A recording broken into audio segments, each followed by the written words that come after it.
everybody on this very cold day, but nevertheless clear day, for coming out for what I think is going to be an excellent program.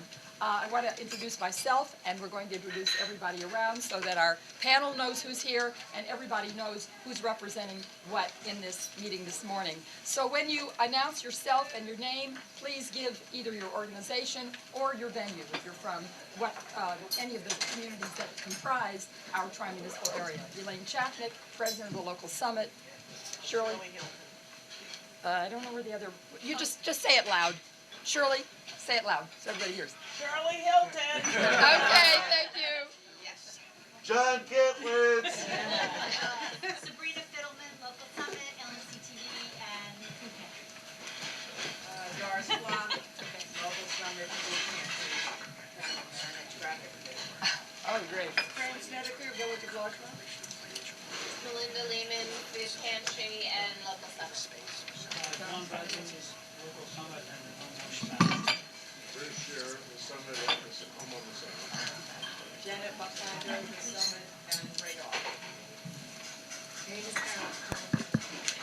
Jim Needham, Board of Ed. Ortiz, Briar IMCA. Great. Janet O'Connell, local summit, and at home sound. Nancy Phillips, St. John's Church in Larchmont. Great. Peter Cohen.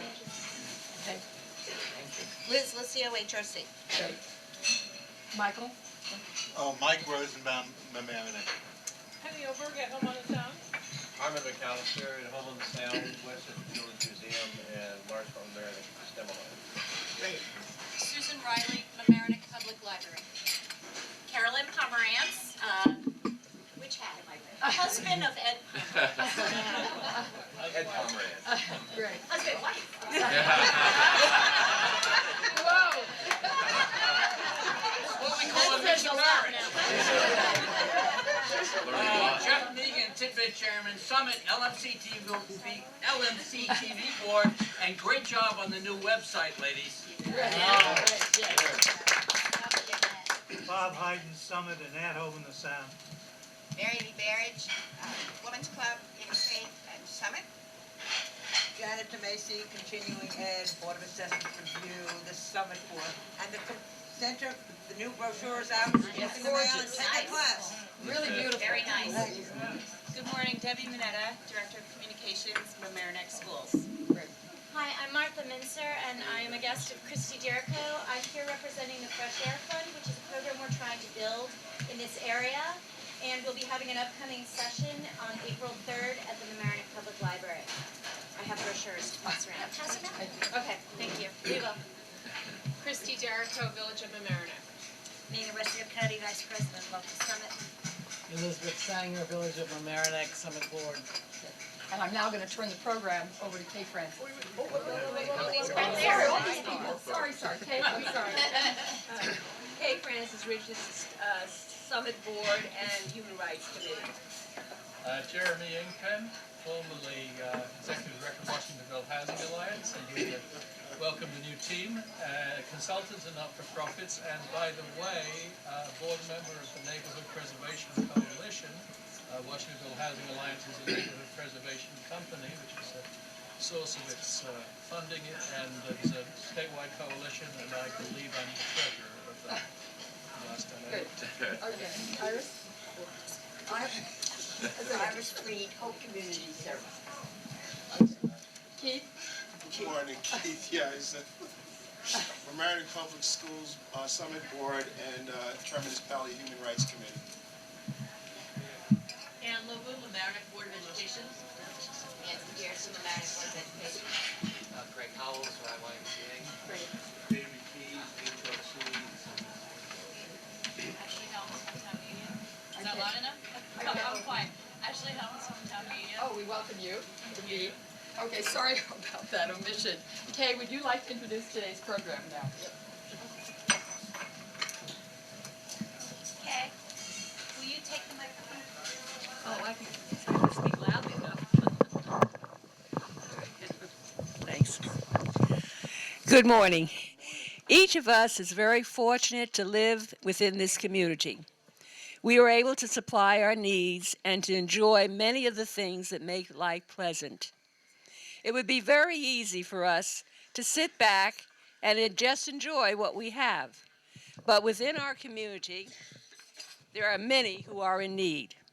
Today, our guest panelists will give us an overview of what has already been accomplished and what still needs to be done so that everyone within our community can have the best that it provides. Our first panelist is Dr. Robert Schaps, Superintendent of the Mamaroneck School System. Previously, Dr. Schaap has served as superintendent in the Hastings-on-the-Hudson School System and the Manchester Essex Regional School in Massachusetts. Today, Dr. Schaap will share with us how the school is meeting the needs of those students who are not preparing to attend college or business school.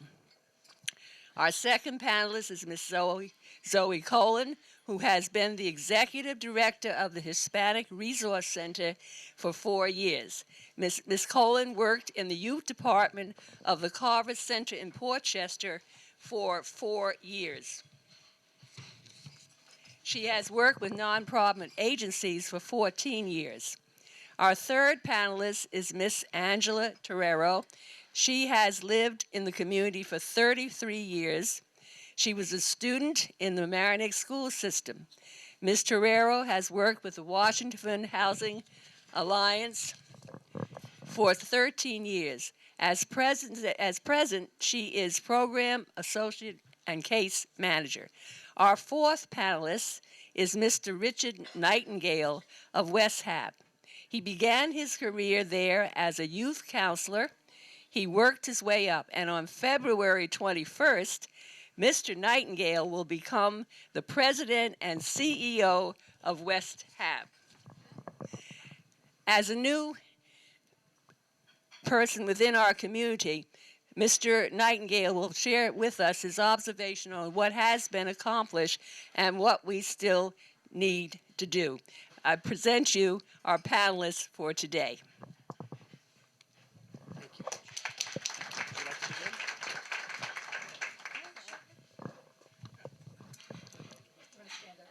Oh, yeah.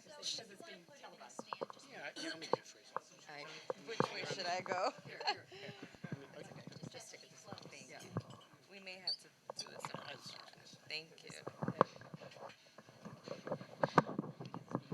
Sure. Can you hear me? This is good.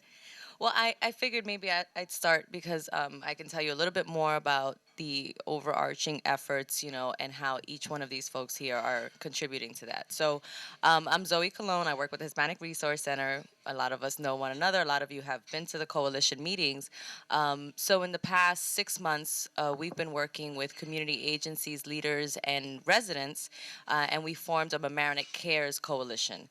And the objective is to really get the three segments of our community, the agencies and institutions, our leaders who are really involved and really know the community, and then residents to come together and talk about what the needs are, where are the gaps, and how we can each bring our resources to the table and be able to fill those gaps and work in collaboration and in partnership. Obviously, everyone has their own strengths, and so we come together and we build on those.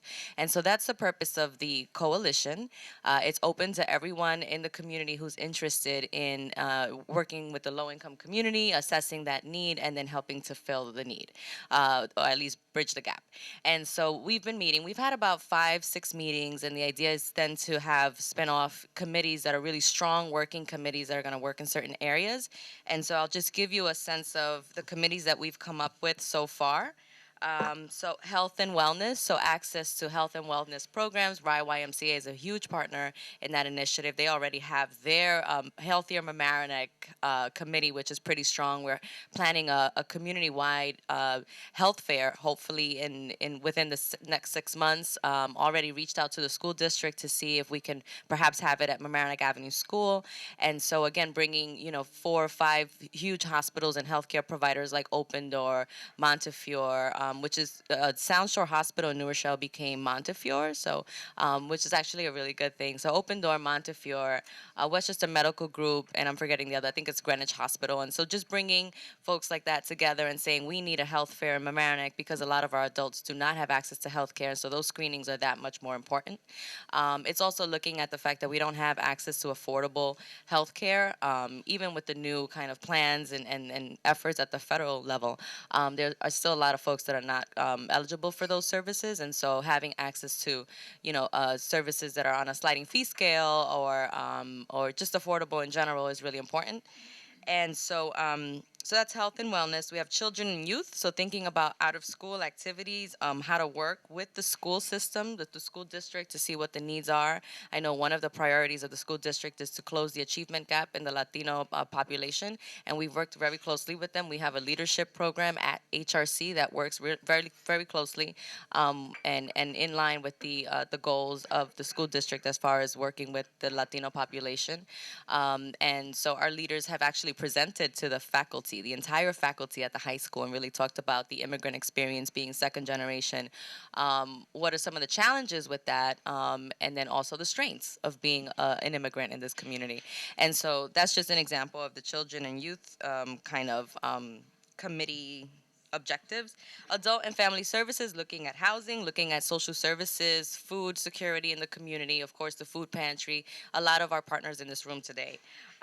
Education and workforce development. So the Mamaroneck Cares Coalition came out of, HRC's kind of efforts to bring in more resources like Southern Westchester BOCES and Westchester Community College to work with HRC to provide the services that we need for the adult population. So obviously, if we're looking to strengthen our youth population, we have to work with mom and dad. And so historically, that's what HRC has done. And so we were really just looking for partners to come in and kind of, add to what we're doing and be able to do it at HRC so that it's accessible to folks and, of course, free, right? So that's what the partnerships are all about. And then we have the last committee or area of interest, which is community safety. So not only looking at, obviously, like flooding and some of the other natural disaster issues that we've had in the last year to 2 years, well, a lot more than that, but a lot more snowstorms and things that we have to worry about because of Mother Nature recently, but also community police relations. So we've had the police department actually come out, and we're going to have a community safety training for workers, targeting workers because they're usually carrying cash and could be susceptible to being robbed, and it's happening in our community. And so really looking at bank accounts, the importance of safety and that kind of thing, but also looking at how the police could kind of work with us and be at the health fair and the community safety day and start to kind of build a rapport with some of the young people if they don't already have it. And so that's kind of like in a nutshell, just to give you the goals of the Mamaroneck Cares Coalition. Everyone's welcome to come, and I'll just maybe jump in a little later, but that was the context, and the idea is that the folks here at this table and the people in the audience can help us build a better Mamaroneck. And so consider coming to the meetings if you haven't already come, and if you're coming, thank you so much, and that's it. Thanks. So you want to, Dr. Shaps or? Okay, Dr. Shaps. So Zoe mentioned the word snow, and I want to say it's a pleasure to talk to an audience, and the topic is not about closing school for inclement weather. It's always a breath of fresh air, so to speak. I appreciate the opportunity just to talk about the challenges that we face, but I thought it'd be interesting to start off and just give you a sense of context. That is to talk about our demographics in the school system, to let you know who we serve in our community in terms of our students and families. Mamaroneck Union Free School District, I believe, is the largest non-city school district in Westchester County. We have 5,228 students currently enrolled in our pre-K to kindergarten to 12th grade program. Believe it or not, I think we have 49% female students and 51% male students. In terms of our demographic breakdown, we have 2% of our student population, 130 students, is African American.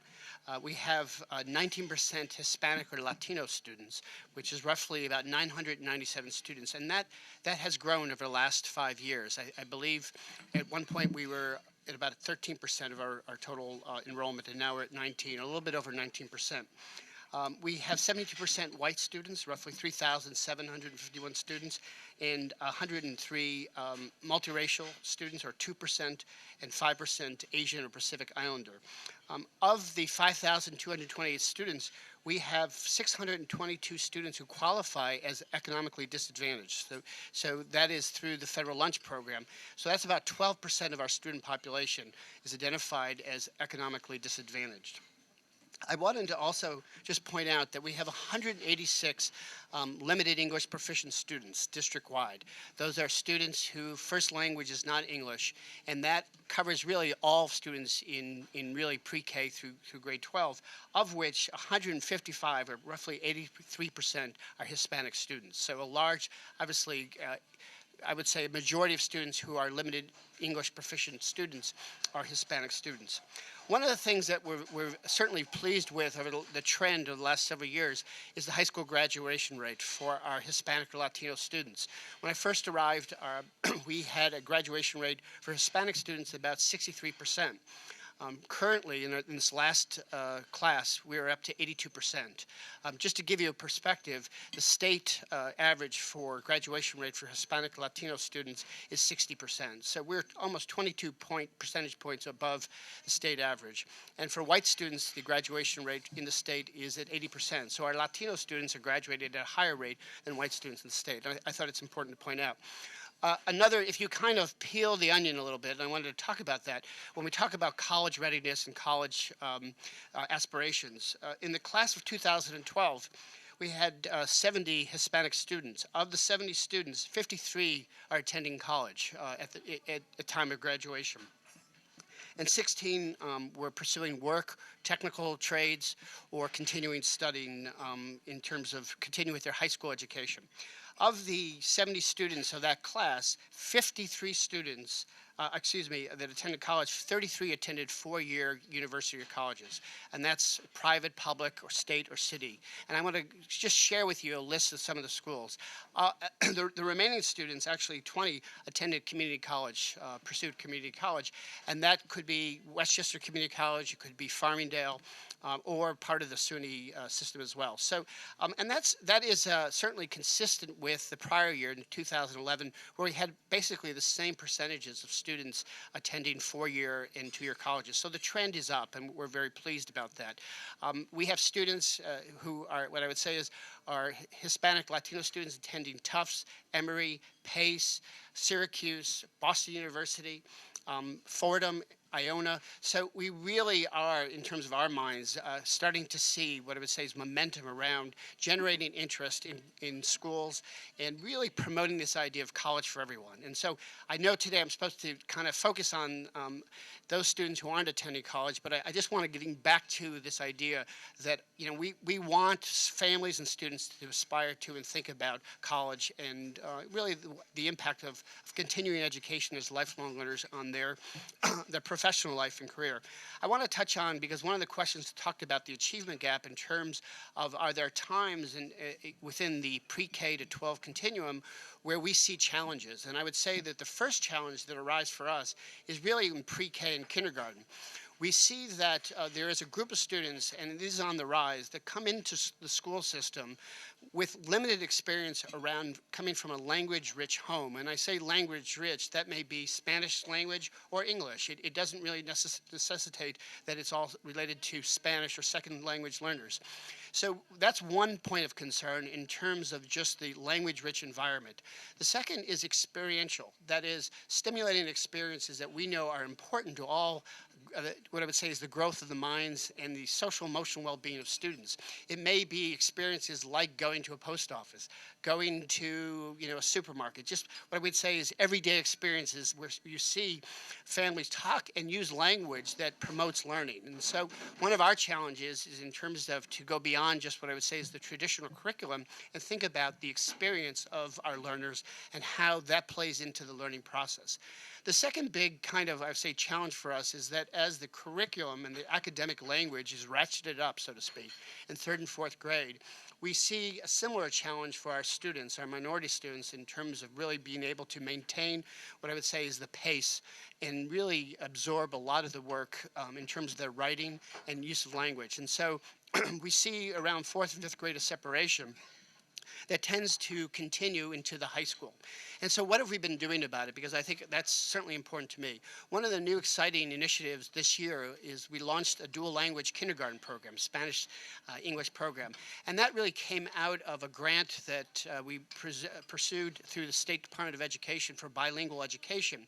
Over the last year and a half, we've been doing a lot of research on dual language, the success of dual language.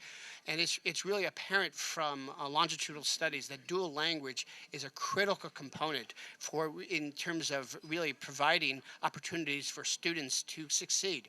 We know that the cognitive switching that happens when students kind of navigate both through a dual language and learning environment is carries over, transfers into all their learning. And so we're thrilled with it. And this year we have 48 students, 24 Spanish dominant language student and 24 English dominant students in 2 classrooms. They alternate days in their lessons, and it's really been remarkable to see the day-to-day progress in learning that's happening in our kindergarten. Our goal for that program, it's a district program, is really to expand it to a K-5 program and continue there. The second initiative for us is really it starts with parental involvement. We have seen an uptick in the participation of our minority parents, or all parents in general, around curriculum, workshops, and evening events for mathematics. All of you have probably heard about the Common Core. You can't escape it. And part of the problems related to this national initiative is that we're teaching mathematics not like we learn mathematics. And so from a parent perspective, it's been a challenge to be involved at home in your child's work and just to get a good sense of how you can help them. And so part of our effort is to bring parents into the schools, conduct mathematic workshops using manipulatives, having them do the math that their children are doing at home as a means to get them hooked into what's happening. And it's been wonderful. We've seen, packed houses during the day and the evenings in our elementary schools, and that's important. The other thing I want to say is that we've put a strong emphasis on college preparedness and interest early on. We have some wonderful bilingual guidance counselors who have been working with students in both middle school and in 9th grade to really learn about the college process early on, to visit colleges during the summer, to participate in kind of the thinking and planning that goes along in goal setting with college. And we're seeing, again, that has provided a momentum towards this idea of commitment, how do I get to college and beyond? And so we're excited by that. And the other thing I want to talk about is really parental involvement around Padres Unidos. This year we started an elementary parent group district-wide for Padres Unidos. We have a thriving middle school and high school parent group. So we really see what I would say is this kind of unifying thread of parent involvement with the schools, and we know that is the formula for success. If I can just briefly switch gears to what are we doing with students who do not intend to go to college. Certainly we have a strong OC-Ed program at the high school in terms of interest in the trades, whether it's in the culinary arts, whether it's in the auto industry in terms of that, in carpentry and so forth. Certainly Ms. Klain is looking at the kind of academy aspect of schools where there are a lot of large comprehensive high schools that really have multiple course tracks to provide students both an intern or extern experience within a profession or a trade, but also the requisite coursework that will allow them to go on to maybe a culinary school or to be a licensed electrician and so forth. So we're trying to, at a very difficult financial moment in the life of a school system, to think about how we can strengthen the traditional, what I would say is OC-Ed tracks, by building courses that are meaningful students so they can leave and pursue work when they graduate from high school. We certainly know that college at this time is not the answer only in terms of the possibility of professional work. One of the things we also see the promises in technology. As a Microsoft district, they have the opportunity to start offering certification classes for high school students to be certified as IT technicians, which certainly would provide students graduated from high school the opportunity to be a Cisco certified or Microsoft certified IT specialist to go off into the world of work and really have the confidence to be able to have a career and move forward. So there's a lot of exciting things happening. But I think our priority, if I would say, is how do we ensure that students become lifelong learners? How do we get our community involved in education? And how do we strengthen our public school by the success of all our students? So thank you.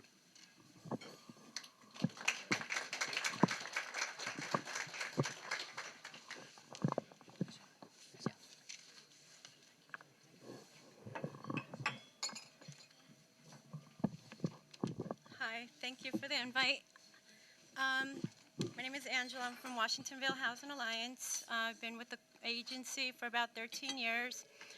I'm just going to piggyback off from what Zoe was saying about Mamaroneck Cares Coalition. We're involved with the housing issues that are going on now in Mamaroneck, Larchmont. One of the things that we're seeing now is the need for affordable housing. It's a big demand. The majority of our clients come in, they're all seeking affordable housing. They're being evicted now because they can't afford the rents. So I just want to give you some statistics on about what rents are going for. According to the fair market rents from the Town of Mamaroneck Public Housing Agency, studio apartments are going for $1,400. One-bedroom apartments are going for $1,500. Two bedrooms, $1,800, and three bedrooms, $2,300. The clients that that come and walk through my door, that's just not reasonable for them. We have these little intake cards that I want to get a little, get to know what they need, what's their needs and their family. So they fill out the little cards, and one of the questions are, what's the maximum rent that you could afford? 85% say $400 to $600 a month, which is unrealistic in Mamaroneck. So this is where they have issues and problems. It leads into overcrowdedness in homes, which was a problem years ago, but it's continuing. Another thing I'm seeing more of is an increase in the senior population seeking affordable housing. These seniors are on very limited income. Many of them fall below 200% of federal poverty level, which in a household of one is earning $1,800 a month. Some of them are homeowners. They can't maintain their homes. They want to sell their homes. It's too much with their taxes, their oil bills, yearly wear and tear of the house. So they want to sell, rent somewhere, but the rent is just not in their budget. A lot of seniors are looking into senior housing. We do have a senior housing complex in Mamaroneck, the Mamaroneck Towers on Halsted. It's a waiting list, about 3 years, but that's according to their income. It's affordable, but it's just being on that list is challenging. Let's see what else. We, Washingtonville Housing Alliance, we have affordable housing. We have a waiting list. It can be anywhere from 3 to 6 months. Our average rents we try to stay low, Westchester County rent guidelines. We have our one bedrooms that go anywhere from $950 to $1,100. Two bedrooms, anywhere from $1,000 to $1,500. One of our goals that we did accomplish was in 2007. We completed a project. Consists of 10 affordable units in Old White Plains Road, and that would consist of 6 two-bedrooms and 4 one-bedrooms, and the rents were anywhere from $800 to $979, which was affordable. The tenants there are working families, and so many of them are seniors, which have some type of rent subsidy. Like I said, many of our clients are pending eviction because they can't afford rents in the area. Many of them are, I've seen have to relocate to the Bronx, Yonkers, even out of state, because they just can't stay in Mamaroneck. They want to stay in Mamaroneck, but it's just, they can't. I just pulled some statistics yesterday about affordable rents, and an average minimum wage worker would have to work 88 hours a week to be able to afford a two-bedroom apartment in Mamaroneck, or not just Mamaroneck, in New York. And so I say, there's a big demand for affordable housing. If we can work on some future projects, this, Larchmont Mamaroneck is in great need. And we're trying to actually work with Mamaroneck coalitions. We're trying to do an assessment, a needs assessment, to see about the affordability and, for future projects also. I don't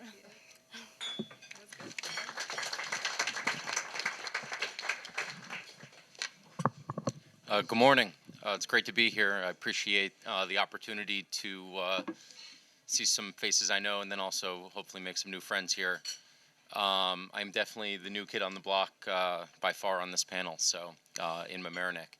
I just wanted to take a step back and clarify the West Hab Washingtonville partnership and where we are, and then I can talk a little bit about and kind of touch on some of the other items that were mentioned. But you probably have heard something about this, but the Washingtonville Housing Alliance will continue as its own entity with its same mission, same goals, same activities, same staff that we've had.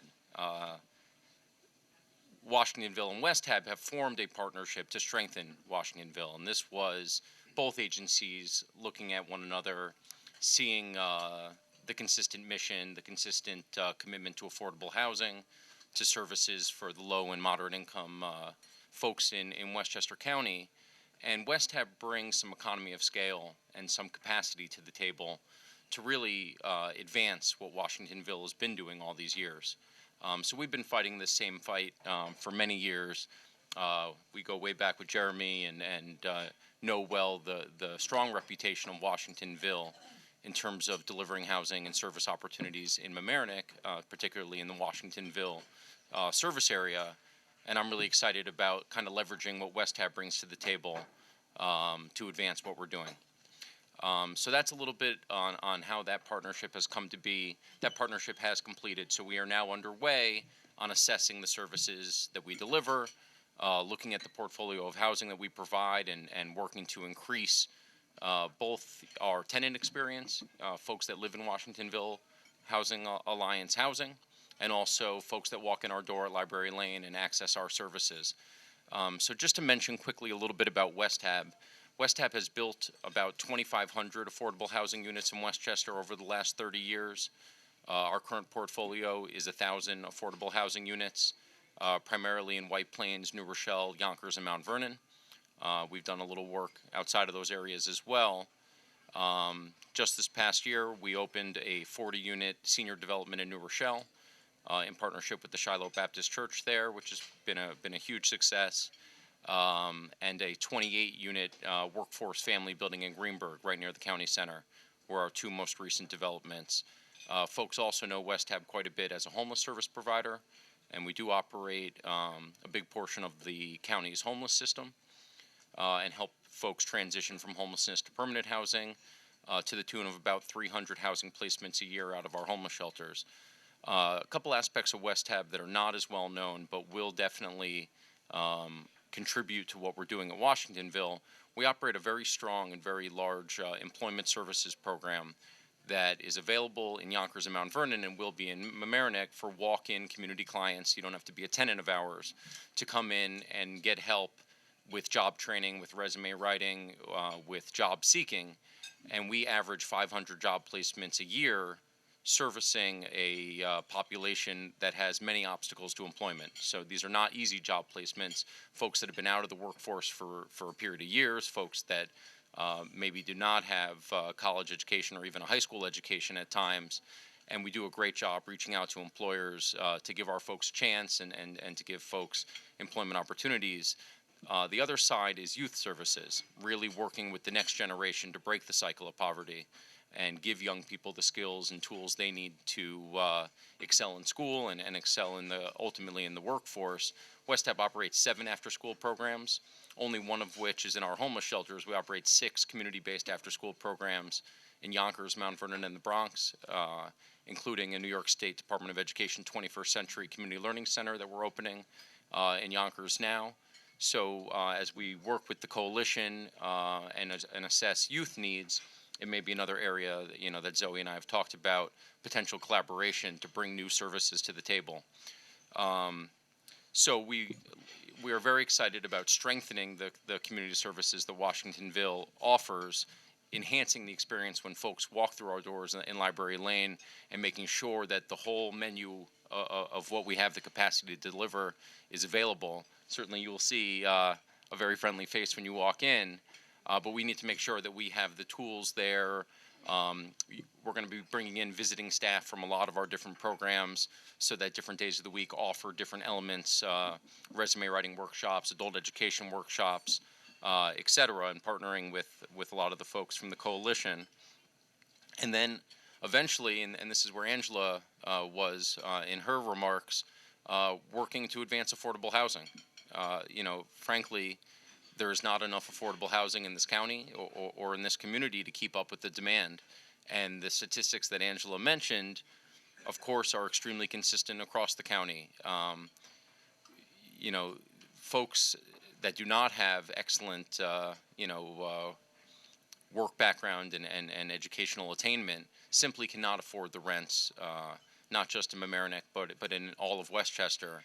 And I've looked at those same numbers. When you look at the wages that people command in the workforce, attaining self-sufficiency and attaining independent housing, it simply becomes impossible.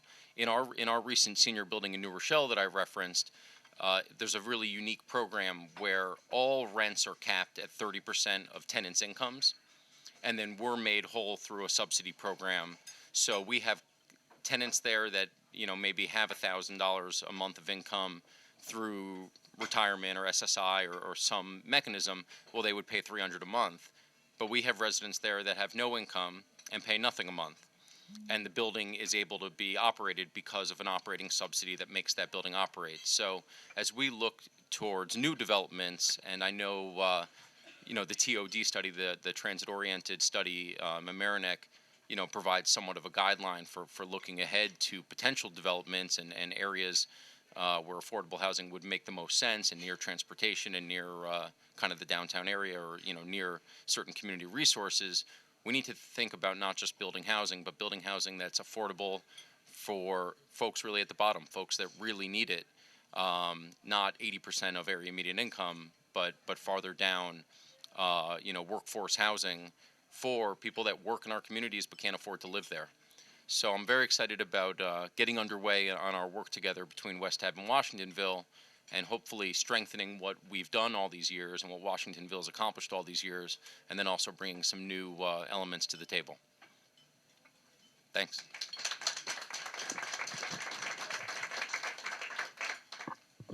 We'd like to thank each member of the panel for his or her presentation this morning.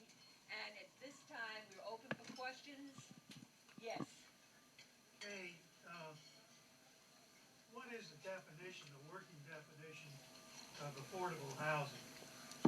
I know what has been indicated in the settlement with HUD and whatnot, but you all are using affordable.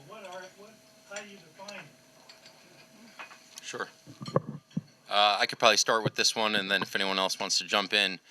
So the broader definition of affordable housing is anything less than market, than market rate housing. So a lot of affordable housing, you hear 80-20 sometimes, where folks do mixed use housing, and really mixed use housing is a prominent model. So you have both affordable and market rate housing in the same development to produce kind of a more comprehensive community, and that's certainly the trend in real estate and the trend that most folks see. But typically that's 80% market, 20% affordable, and that affordable is typically 80% of area median income, or often only 80% of area median income. When you look at area median income in Westchester, just to give a very round number, for a family of four, the number is right around $100,000 a year. So it just makes it percentages very easy early in the morning. So 80% of AMI, 80% of area median income would be a family earning $80,000 a year. Certainly, as Angela and I were saying, we need to reach lower than that. We need to reach deeper than that to reach people in need. So when we build housing, it often comes with very specified, or always comes with very specified restrictions. So in the same development, there will be a certain number of units that are classified for 80% area median income, a certain number of units that may be 60% of area median income, and then we do have developments that go below that, 40% area median income. So that is, there is a whole range of affordable. So when you see a story in the news on affordable housing, you need to dig a little bit deeper to figure out who that housing is really servicing. 80% of area median income sometimes may just be the rental market at the time, and not really working, if the fair market rents that Angela mentioned, like $2,000 for a two-bedroom, it may just be that block can only command $1,500 or $1,600. Is it truly affordable, or is it, so it may be classified as an 80% AMI unit. But certainly we work to find ways to build housing that can serve folks lower than that. And even in 40 and 50% AMI housing, you are servicing working folks that work in our communities that just are not making area median income of $100,000. Can I give a flip the answer a little bit? Since they helped you. Just to flip the answer, the census definition of housing affordability is your housing costs should not exceed more than 30% of your total household income. And if you look at the renters in Mamaroneck in the 2010 the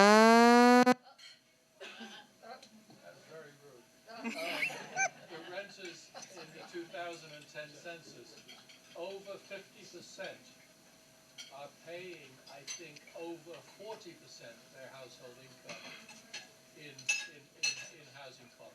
So, so this is how you get to an affordable building. If the income is set at 80% of median income, then the affordable rent or the affordable housing payment is 30% of that, including property taxes and utilities. So you can rapidly back into those formulas. But it's the number of households, I forget, that are paying over 50 and 60% of their monthly household income in rent is quite substantial.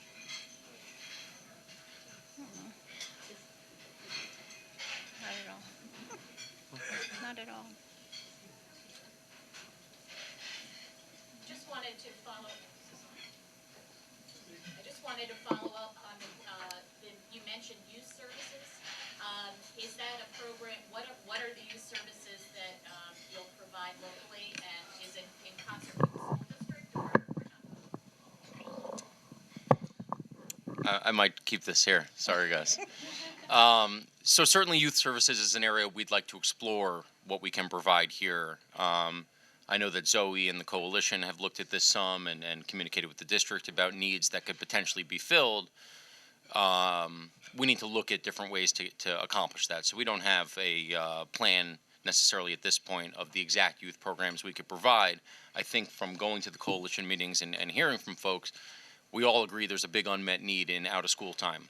So our youth programs that we operate currently offer a whole range of support: academic support, cultural arts enrichment. We work with Arts Westchester, Jacob Burns Film Center, Southern Westchester BOCES, and other folks to bring in a lot of resources and run a really robust out-of-school time program. All of our after-school programs are completely free of charge, operate 6 or 7 days a week, and have dedicated both school-age youth time as well as teen and young adult activities. So I definitely think from hearing from everyone that we've been meeting with, there is an unmet need that we may be able to partner or help fill, but I don't think there's a set exact way to accomplish that yet. And of course, we'll be trying to find the grant dollars and mechanism to make it happen. Do you want to add something?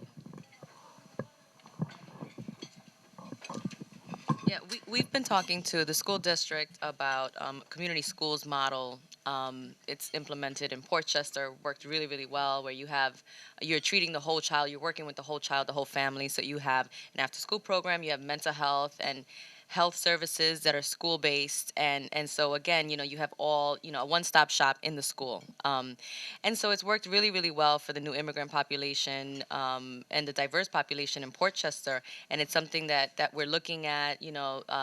We've done some preliminary research. Open Door and other facilities and health providers are interested in coming into Mamaroneck, so it's really, it's just a matter of really looking at who can do what. The guidance center is already at the Hammocks. They're providing mental health services there, in addition to whatever psychologists and social workers are already at the school. I know I'm going into your, I'm sorry. But so the idea is that, we know that West Hab has a lot of resources. I know West Hab I worked with Rich when we were doing youth programs in Portchester, and so they have resources. The CAP Center, used to provide some after-school programming for maybe a handful of kids. The CAP Center has changed. And so that's the idea, that the coalition is really looking at how the community is changing, what are the needs, and who can do what. So here's a great opportunity for West Hab, who has, what's your budget? I mean, West Hab is like multi-million-dollar agency. No comment. It's a lot bigger than all of us put together. the agencies in Mamaroneck. We have the Rye YMCA, who has resources, has actually just talk about Laura. I use Laura's words, small wins, right? And so we've just they were able to get some funding to have 2 community health workers, educators, placed in Mamaroneck, right, to target the Latino and African American population, and looking at diabetes prevention, obesity prevention, health and wellness programs. So these are resources that are coming into Mamaroneck from different organizations, and that's the idea, right? It's like we have these neighbors who have a lot more resources that can come in, who have an interest that they want to work with our families, and we can't do it. Our small agencies with our small budgets just can't afford to do it. And so, it's working in collaboration with the Guidance Center. We've done a college prep program with the Guidance Center last summer. We've worked with so many different organizations, and that's just, so West Hab would be one of maybe 2 or 3. We've also talked about after-school programming with the Rye YMCA. So it's just really looking at who can bring what at what time and if it makes sense for our community. What are the rental support services that are available? Other than sitting in the village of Mamaroneck, I also sit in Yonkers in their housing court. And I started my career as a landlord-tenant attorney down in the city. So you really get to see people in need. It's akin to family court in all the things that come to play in what comes into court. But it's interesting, I see in Yonkers, it seems a lot more potential for support for people in economic stress about to be evicted than I've ever seen here in Mamaroneck. What support is available? How is that allocated to our community? Can more be done? Sure. Yeah, it's a great question. I mean, when we move people into permanent affordable housing from homelessness, the job is far from done. So it's very easy to say, oh, we place someone in permanent housing and kind of wash your hands of it, but that person's going to be right back at our doors if we don't deliver housing retention services. So it's an area that we've invested a lot in terms of delivering ongoing life skills, helping people get everything from donations of cleaning supplies and furniture to even more importantly, probably connection to community-based services. So when people move to housing, they don't always know what's near them and what's available, where food pantries are, where out-of-school time programs for kids are, where mental health and some of the other services. So it's an area that we've done a lot more in terms of, over the years, growing a real housing retention program with a dedicated staff to it. It's an area where more is still needed. And the reality is, a lot of people still face evictions and still, are not getting support they need once in housing. And, I've been in housing court in Yonkers, quite a few times dealing with what we do. There are tenants that need a lot of help on budgeting and need a lot of help on life skills and how to manage the household. To ensure that they can pay their rent and support their rent. And then also we need to try to work out ways when people are trying to do the right thing and do need help and maybe do get hours reduced or laid off or that kind of thing. I know one thing that Washingtonville has done, and Angela could speak to this, is the Housing Crisis Fund. So through local churches and other institutions, Washingtonville every year has generated a small pot of funds to help give some emergency relief to folks that maybe fall behind but are trying to work out of it to really avoid eviction. I mean, I think eviction's always the last case scenario. Well, I've seen what you're talking about, and church organizations, and that does seem the last attempt to go to that level to get that help. What about Section 8 or other support services? And maybe this panel can't, I don't know if we have a representative who can address that. I just was curious, how does a city like Yonkers, yes, it is a city, but we do have a large population here, who decides what goes to Yonkers and what we get here and what is available in both of those communities? And is there something other than Section 8? It's just, I don't know the answer. Sure. Yeah, I think it's a struggle. It's Mamaroneck. Our median income is pretty high. So if you looked at Hello. Okay. If you look at, the median income for Yonkers, it's a lot lower. So I forget what it was. I think it was about $96,000 was the household income, median income for Mamaroneck about 5-6 years ago. It's, I think, a little higher actually. And so we have a lot less folks that would qualify as well because of immigration status. And so, it's a combination of it's Mamaroneck, and we have a pretty, well-off community here with small pockets of concentrated poverty. I always say we're in a political blind spot, right? So, like, the deputy county executive is coming to HRC today. A few years ago, the county executive's office would never even look to come to HRC, and maybe wouldn't even come to the village, because the need is just a whole different political. And so it's just like, for a long time I feel like the village wasn't even on the map in terms of a place that needs services. And so part of what I've been doing for the last 5 years, I'm sure Washingtonville, all of us, is advocating for people to see Mamaroneck, the village of Mamaroneck, as a place where there is a low-income community and it needs attention paid to. And so that's what we're doing through this Mamaroneck Cares Coalition, and that's what we've been doing for the last 5 years, going to the county executive's office, going down to the state, looking at umbrella organizations that could start to look at Westchester and say, hey, there's a Latino population here, they're small, it's in the suburbs, and they're the workforce for, pretty well-off families, but there's a lot of need. And so it's part of the struggle. It's Westchester County. People don't necessarily look at Westchester County as a place with a lot of need. Yonkers being the exception, a lot of times people think that's like the extension of the Bronx, and it's kind of like folks move right from the Bronx into Yonkers. And historically, the Black and Puerto Rican community, are eligible for services, so they can get the Section 8. Who we're getting here is not Puerto Ricans. We're not getting folks who are overwhelmingly, eligible for these services. And so I think it's really challenging. So in that respect, HRC has, created some expertise in kind of finding the loopholes and finding a lot of individuals and private donations to be able to address these needs, right? Because that's the other thing, being in this community, we're so lucky that we have supporters like a lot of the folks in this room that we're able to then service this population without thinking about immigration status. But at the end of the day, our population is very different from that of Yonkers. And even Yonkers is changing, and Rich could probably speak to that, where Rich called me up one day and said, hey, I think we need some more, Latino services here to work with the undocumented, because we don't know what we're doing. They're not eligible. How do we help families that are not eligible for those services? And so I think it's really interesting, because in Mamaroneck, we definitely have that challenge, and so it's really through private donations and the advocacy that we've been doing to bring that attention to that population that's moving us along. But we can't even compare ourselves to Yonkers. It's not even fair.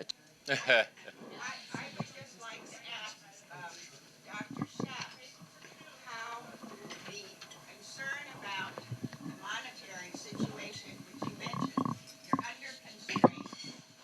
How is this, what are the things that worry you in terms of trying to meet the needs of the population? And talking about it, how can the community help? Sure. Well, it certainly it's a wonderful question. I would say that there's been a lot of conversations publicly in the state around pre-K, and Zoe and I have had ongoing conversations, because our pre-K program, which is one of really 6 that remains in Westchester, that is district sponsored, it's a challenge to be able to continue with that program, universal pre-K, because we're really operating under a deficit. We haven't received for really over a decade any increase in state aid for that program. So the cost of actually delivering pre-K certainly is more than what is accounted through state aid. And certainly if you look at the research about early start and what it means for minority or low-income students, it's an important program. And so that's one thing. So we're thinking in terms of our responsibility to the K-12 or pre-K-12 program that we have to deliver for all of our students. How do we get creative about maintaining that program, because we know it's important? At the same time, I think we like to be innovative around finding ways to support students and families. So as we certainly try to have more students aspire to a college education, what are the supports that they need, for example, to take advanced placement courses and honors courses? So we've, certainly over the last several years, we've started a summer jumpstart program, provide them with extended year academic support to get them ready for transitions from 5th grade to 6th grade, from 8th grade to 9th grade. So it's that. We also found that, I'm not sure if many are interested in STEM, but there's a lot to talk about when it talks about hands-on discovery learning that really, in some ways, certainly supports overall academic performance. So when we talk about thinking about not only deficits, but where students are at and the progress they're making in terms of literacy and mathematics, we really want to focus on creating, as I said, those experiences that are enriching, that really excite students and foster a passion for learning. And so the Makers Corps is an organic, outside of school kind of hands-on STEM program that has become very popular. So it's how do we bring those kind of unique after-school activities, our summer programs, into the schools in some ways to support the traditional academics that we need. Overall, we are, we reported to the public that we were about $2.8 million over our ability to grow the budget for this coming school year. What that means is really making hard decisions about cuts and personnel and programs. So on one hand, you have this growing need to provide additional resources for all students, but also for minority students. And at the same time, you know that you have to cut at the core of your program. And that is not just this year, but that's next year and beyond. And this is the challenge. It's also a primary mission to be fiscally responsible to our community and our community members, because we know that you vote on our budget. And so it's that balance there to say, what are the targeted resources that we need to promote and remain vibrant, to change, to innovate, to attract new residents. At the same time, how do we recognize the fact that we're actually been operating for the last 5 years, not only in a maintenance of effort budget, but actually cutting significantly in terms of staffing and any kind of expenditures without getting state aid that's important. So that's the challenge we face. We have a number of new initiatives that we'd like to move forward on that will certainly address the issues of performance and opportunity. It's just very difficult in this climate. You have a question here, please. What do you do about people who need shelter? I work in New Rochelle, in Soup Kitchen, and we have a group of about 25 or 30 people that need shelter. We have a shelter there, Oasis, I don't know about it. Sure. They don't let them in until 9 o'clock at night, and they throw them out at 6 in the morning. What we're intending to do is to find a place where they can stay all day and learn. And we're very concerned about it. And I wondered if there was such a problem in the Sure. Well, let me just mention one aspect of that, which is that the county essentially has two aspects of its homeless system.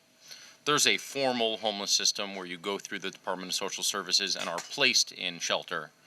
And in that case, you have your own room or a shared room, lock and key, and that's where you live for that temporary period while you get services. That's actually the kind of shelter that West Ave provides. So we have a 100-family homeless shelter in White Plains, the Coachman Family Center. We have a 50-room men's shelter in Mount Vernon. But those are not the kind of shelters that Oasis provides. That's considered a drop-in shelter. So Open Arms out of the Grace Community Church in White Plains and Oasis, they're part of that drop-in shelter, the sharing community in Yonkers, and the situation you described is very real. People come at night, they have a place to be, to sleep, cots in a big shared room, and then they leave in the morning. So one thing for those people that do stay there is to encourage them to go into the formal system. There are a lot of reasons that people don't want to go into the formal homeless system. They don't want to go through the assessment.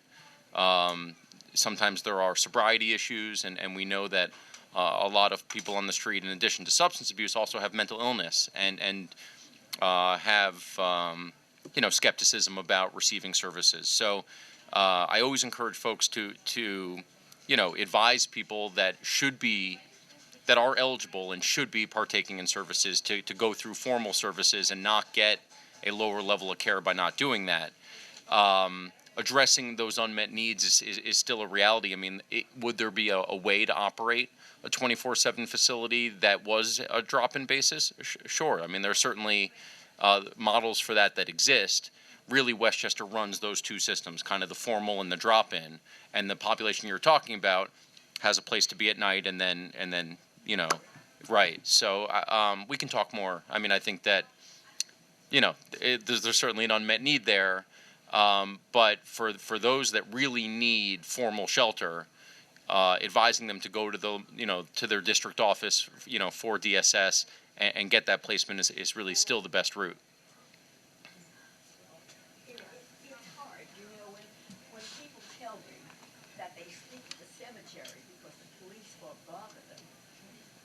and they are put out at 6 in the morning when it's so cold. We've arranged for this shelter to stay open 24 hours during this particular cold Sure. period. But we need a place for them to stay for 24 hours. Yeah, agreed. And we need Yeah. Yeah, I remember even a couple years ago, the county was closing some drop-ins and had this whole warming center movement. And even in warming centers, the regulation said you can provide chairs and not beds. And we thought, what are we doing here, you know? So, well, frankly, we provided beds anyway and meals and other things, you know, whether that's on the record or not. I'm speaking right into a microphone. But so you know, there are a lot of providers that do a very good job and go beyond, you know, what's expected or what's available. But there's certainly unmet need that needs to be addressed. So the issue you're raising is very real. There's a question for a gentleman over by the window there. I'm Bruce Shearer, and I want to first of all say what a spectacular thing you're all doing. It's just so great to hear your reports, making such a difference in our community. The summit is about 20 years old. Many people in this room have been part of it along the way. And when we first started, this was our concern. We're living in a wealthy community. How can we deal with these issues? And when I hear each of your reports, I hear enormous progress. It really raises my spirits enormously to hear what we're doing. At the same time, when one hears the statistics and one hears the full picture, it's heartrending. And it will continue and get worse because that's the nature of our economy today in the United States. The 80%, the middle class shrinking, and the lower part increasing. And so the burden is tremendous for the future. And the summit has organized this session to talk about what is our future. So I want to end with a question. It's clear that we can't all be deep pockets because we have more income. The need is inexhaustible, and it gets deeper as we go forward. It's also clear, though, that the kind of work you're doing makes an enormous difference. How can we cherry pick? How can we get things that are structurally possible where the need is the greatest? You have the answers, and something like the Mamaroneck Cares, which is a new effort, partnership with West Cap, and all the things you're doing, the school system, you've got them. And my question is, can you come back to us with a way that we can be meaningfully helpful beyond saying, oh, can you raise money? We are a kind of connector. Summit was created not to be a service organization, but to be a connector between the needs of the community and the larger community. And we have ways that we can put our heads to it to go back to the larger community with questions, suggestions, mobilizing efforts and energy.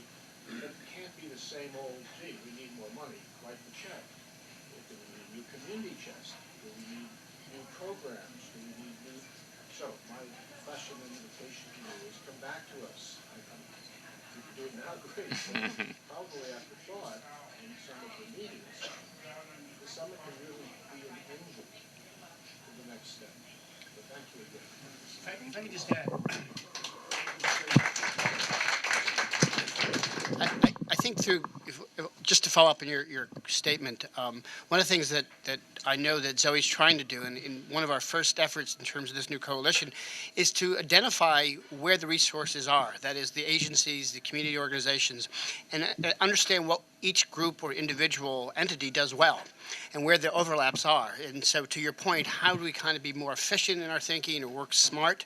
It's to understand our missions individually, but collectively, how do we identify what we're doing well, where the kind of gaps are, the challenges, as Zoe has suggested, and then where we prioritize in terms of resources. And certainly this committee structure is really meant to kind of identify priorities, but to identify gaps. And I think that's the important part is that there are a lot of committed groups and organizations. There is revenue available to some extent, but it's understanding the needs of the individual community in terms of the members, and then prioritize and build from there. It can't just be about more money. It's trying to say is what agencies are absent here, where do we need to kind of draw groups in to find to address the need, and how do we kind of share our resources in a smart and efficient way so we can maximize the return. And I think that's what we're trying to do. We have a gentleman here with a question. Yes, I mean, I'm so impressed with what you and your organizations are doing and all the people here. But I think it's very ironic that last month we had the county executive was elected, and he has cut social services. He has opposed modest housing of 750 units in a county this size. And to be nonpartisan, our governor has just said, let's cut the taxes for the very rich. Don't you think the resources are within your reach collectively? Couldn't you, in a nonpartisan manner, elect people who are responsive to your goals, or help elect them? Well, I think the only thing I'll say, is certainly on the revenue side, state aid. There's been a huge shift, obviously, in the last 25 years in terms of the amount of state aid for education, and now what is really the responsibility of local taxes. Second of all, I think we are living in a new technological age that is really built on this idea of flexibility and innovation. And when you, at least in public schools, we've been operating on an industrial model that's about 150 years old. And so it's how do we reconcile what I would think is the kind of industrial model of learning and our emphasis on technology to take advantage of school that is at 8 to 3, but also from 3 to 8. How do we think differently in terms of the structures of public education so that we remain relevant and we are cost effective and we can kind of target resources? I think a fundamental small example, if I can say, is that this pre-K kind of debate. We know that targeting pre-K to certain students and families who need it will have leverage in dramatic ways their ability to succeed in school. However, under the rules of this program, we have to open up pre-K to everyone. And in some cases, families that don't necessarily need or have certainly the resources for nursery school or to pay tuition. We're stuck in these kind of archaic boxes that really don't allow the flexibility to think differently around targeting and effective use of resources. It can't always be about asking for more, but it's thinking about how do we reframe the discussion to think about our missions in a way that we're more effective and we stay competitive in terms of public education. I would suggest for all of your agencies that there is a place for, a limited place for trained volunteers. The people sitting around here are probably willing to do that and represent other people to do that. I understand that you can't just say, here, go volunteer for a bilingual pre-K family when you don't know anything about that. And I don't suggest to do that. But I think with some adequate training, I don't know that any of your agencies have somebody on your staff who could train volunteers. But I think, I represent at Home on the Sound. We probably have people who could make a small difference in 1 or 2 people's lives. So we would look forward to working with you, not to interfere or to make things worse.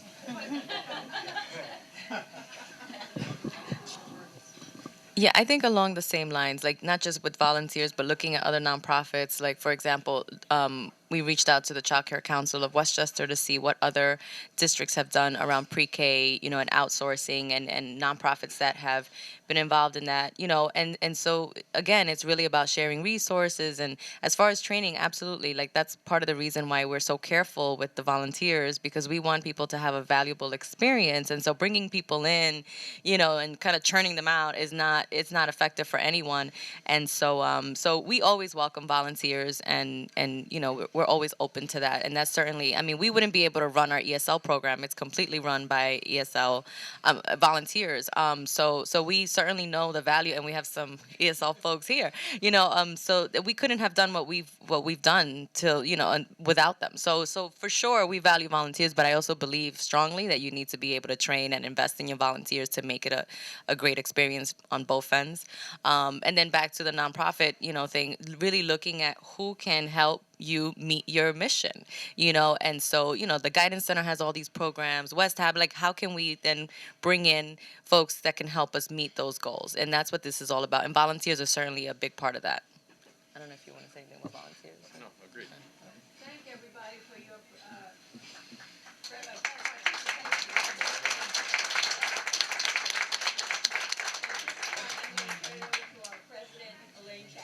No, I just want to thank everyone for coming. I think it's been a very enlightening meeting, and I hope all of us, if tapped, will respond to the needs that have been represented today. Thank you very much. Thank you so much.